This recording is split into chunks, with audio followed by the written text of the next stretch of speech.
Grabe talaga, grabe. Ang galing. Barako Fest with Efren Bata Reyes.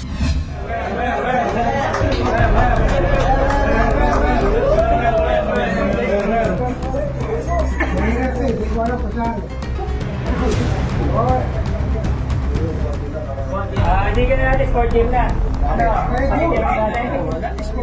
Jump, kayo na yan, sport gym yan. Mangini ka lang, sa mambuong mo, nagulong yan. Kaya hindi na ulo na, tama yung side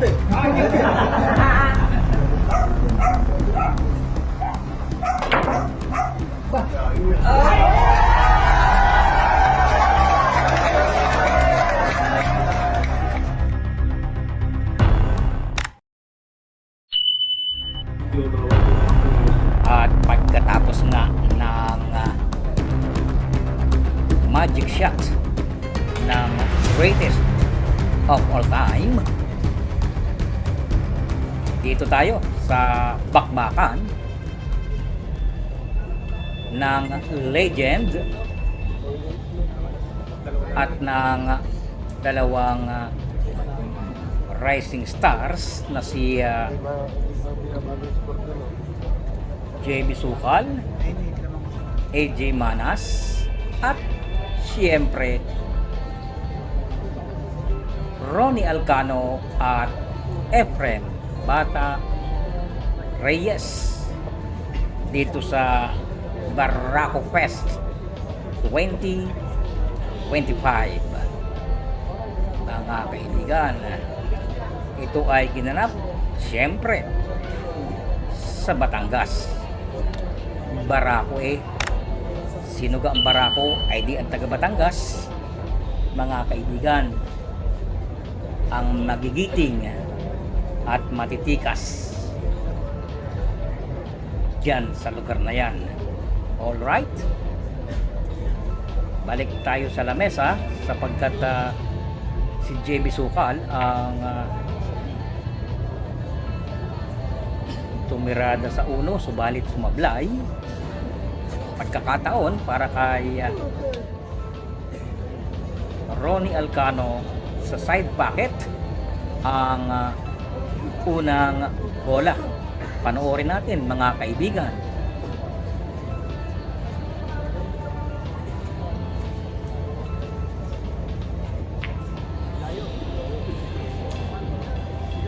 Correction please, hindi sa side pocket kundi sa corner pocket.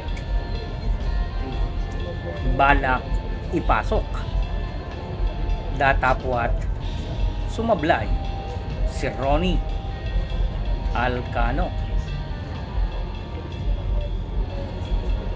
Mapapansin natin na ang pwesto ng mga bola ay hindi ganun kaganda, kaya't nagbigay muna ng placing itong si Manas kontra Efren Reyes.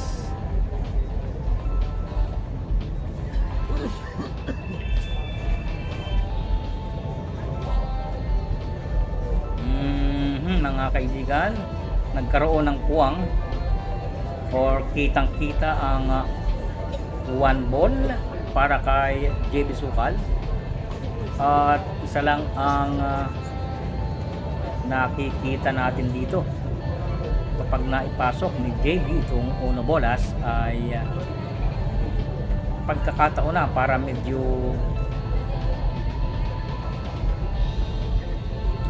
humawan ang pwestuhan ng mga bola, subalit napalakas ang tirada ni JB, kaya't walang magagawa si Manas kundi side pocket ang puntiryahin. At eto na, lumagapak mga kaibigan, iniluwa ng butas. Lahat ba ng butas ay lumuluwa? Well, tingnan natin ang tirada ni Alcano sa Dos Bolas, mga kaibigan. Ito na ang pintuan upang maipagpatuloy ang kanilang panalo. Kita nyo naman ang score dito sa Sargo ika-18. Ito ay race to 11, mga kaibigan. Ang ganda ng pasok ng Dos Bolas, subalit walang pasok dito sa corner pocket ang Tres Bolas para kay Efren Reyes. Siguro kung hindi ako nagkakamali, isang placing ang bibigwasan ni Reyes dito dahil wala namang mukhang babandahin. Placing, mga kaibigan, placing ang ibinigay ni Reyes sapagkat mas nakakasigurado siya kung placing ang kanyang gagawin. Ito na nga, mga kaibigan, first foul committed by Rising Stars sa pamamagitan ni JB, at ball in hand itong si Alcano para sa Tres Bolas. Tinutukan ang side pocket upang ang 4 bolas ay hindi maging mahirap para kay Efren Reyes. Oops, binago ni Alcano ang pwesto, mga kaibigan, subalit side pocket pa rin. Napakabilis magbago ng kanyang isip.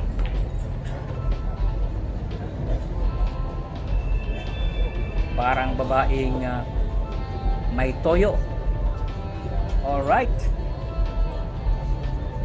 Efren Reyes to the corner at dinala ang bola Emano papunta sa 5 bolas. Dito sa puntong ito ay kitang-kita na natin na napakaluwag na ng pwestuhan ng mga bola. Once na maipasok ni Alcano ang 5 bolas, sigurado na ang kanilang panalo at magkaroon ng score na 10-8, mga kaibigan.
Grabe naman yung Deadpool ngayon.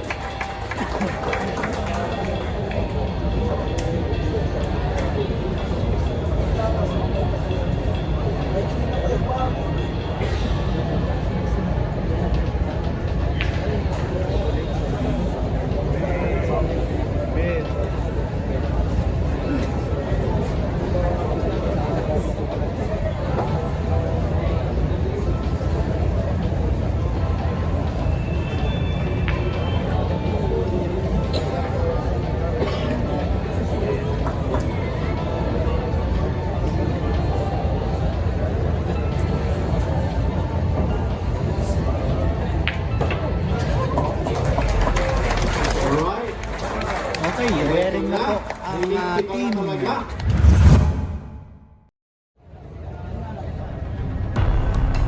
Alright, at naipanalo nga ng The Legends ang rack number 18 at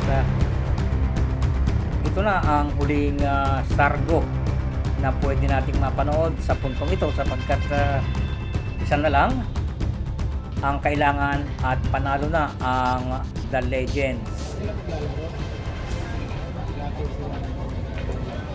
Wala naman gagawa si Sophia dyan. Sa mga makakapanood, huwag niyo pong kalimutang Lamang si Rocky dyan. mag-like Si Rocky tsaka si Sophia. at siyempre mag-subscribe para tayo ay magpatuloy na gumawa ng mga laro ni Efren Bata Reyes. Kanina eh. Bago man o luma, mga kaibigan, Camera. Where na ba? sapagkat alam niyo naman walang luma kapag si Efren Reyes ang kumakana sa ibabaw ng lamesa. All right.